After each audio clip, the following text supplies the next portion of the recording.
Depending on your genre you write in, you are required to think through certain situations that you would probably not like to experience in your own life. For example, as a horror author, you have to come up with all kinds of horrible scenes. All of that can have an impact on you as a writer. I'm not sure how far you are into your writing career, but at a certain point you will notice that while you're improving your writing, you also improve in experiencing certain dramatic situations. I, for example, have some experience in horror fiction, and what I've noticed is that while writing, I train my brain to think about horrible situations. How can I make them even more impactful? How can I make them more scary? How can I make the situation my characters are in more hopeless? All of that changes you as a person. All of that leaves a mark on you, or at least it's possible that it leaves a mark on you. I guess with every job, with every hobby, you have to think about whether you are taking it home with you, whether you can leave it behind after you leave your job, after you leave your writing session. And maybe this is not a problem to you because you're only writing about beautiful stuff and stuff that you want to imagine, stuff that you want to happen in your own life. But let me tell you, even if you are such a person that writes about enjoyable stuff, because you are trying to create conflict, you also have to write about the contrary.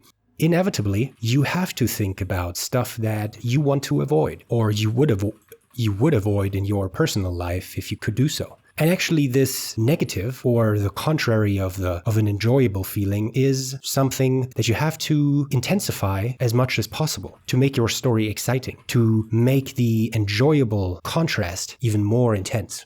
Every writer is confronted with the scenario that you find yourself in a situation where you are constantly situations which you would avoid in your own life if you were able to do so. This requires actually a specific level of resilience. On the contrary, what is important is that you are actually able to feel or transfer to the reader the enjoyable part of life. If you are a person that thinks very nihilistic, doesn't see any meaning, how are you then able to convince the reader that there are situations which are beautiful? And now you could say, well, I'm a horror author. I just want to focus on horrific stuff. I want to focus on the frightening, the ugly, what have you. But there is the argument that, of course, you also need to focus on the contrary, because all of the beauty in your writing will intensify the horrific. Now, what we learn from that is that as authors, we should be capable of both kind of experience. I think this requires to have some kind of control over your own life. I'm not trying to make this video a therapy session, but I think you can learn a lot from writing, from fiction, when it comes to developing your own character in terms of being resilient toward the negative and also being able to experience the positive. All of these things you invariably need to talk about in your stories. And why? Because they are part of existence. You can't reduce your story to either of those sides. You can't just tell a negative story. You can't just tell a positive story, because that wouldn't include conflict. That wouldn't give the whole breadth of experience to the reader. Now, this leads me to an interesting quote, Friedrich Nietzsche, which is translated into English, "We have art in order to not die of the truth." Now, what does that mean? Does that mean that we have art to distract us from the truth, the real events that take place in the world? Or is it actually a different meaning to that? In some sense, you could say that some parts of the audience are actually looking for a distraction. And I myself probably felt at some point that, well, reading a book distracts me from problems in my own life. That's totally fine. But is this the whole goal of art, is to distract people? And I don't think so. I think there is a different meaning to that. And even if you look this up on the internet, I think this quote is very often misunderstood. My perspective on that quote is influenced by Martin Heidegger's perspective on Nietzsche. And his perspective was more ontological, focused on what is. In his understanding, the truth that is mentioned here is not referring to true events or real events that take place within the world that art is able to distract us from. It is more the truth that relates to certain concepts we regard as real, but which are best defined by actually looking at the experience related to those.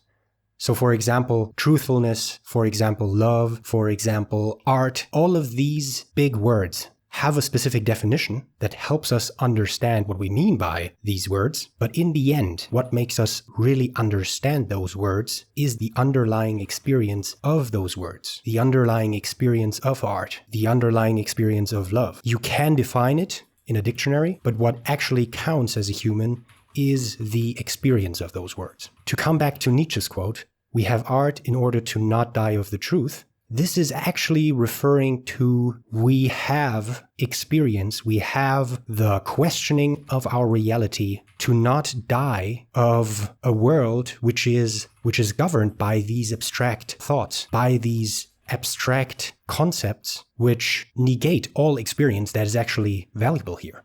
So I guess it's worth knowing that as an artist, when you are trying to explain certain scenarios, when you're trying to create a fictional story, that the audience comes to you not because they want to distract themselves from reality, but because they want to feel real emotion.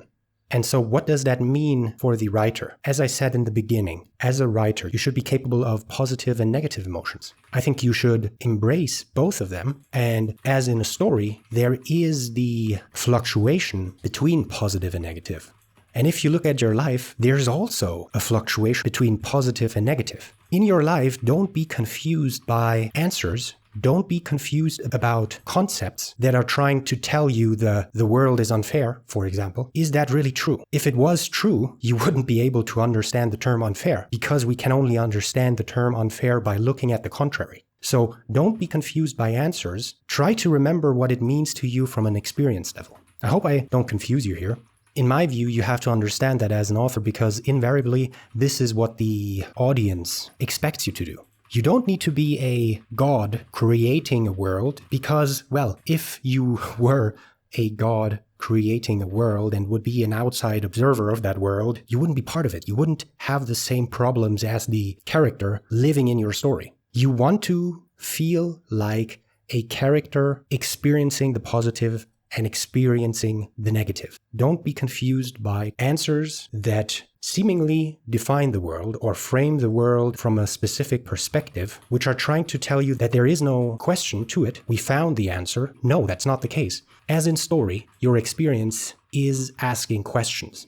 You should enable the audience to ask questions. Also in your personal life, I think it would be sensible to ask more questions and move away from our focus on answers, on thinking the world is so and so. I think every time we experiencing, in each moment, we are able to find an answer. We are able to find a truth. But when there is a truth that tries to span this chain of moment to moment, then you should question that, because these truths change. These truths are defined on a moment-by-moment basis. The term love, for example, you can understand that. We can all understand what we mean by that, but how you define it, what associations you have with this term, that's controlled on a moment-to-moment basis. Sometimes you don't want to think about the term, sometimes you want. All of the experience that you had in your life influence how you understand that term. And when you are writing a story, you should take that into account. You can't, of course, know what the audience sees or their definition they have in this current moment when they are reading your story. But what you can do is, throughout the story which you are building,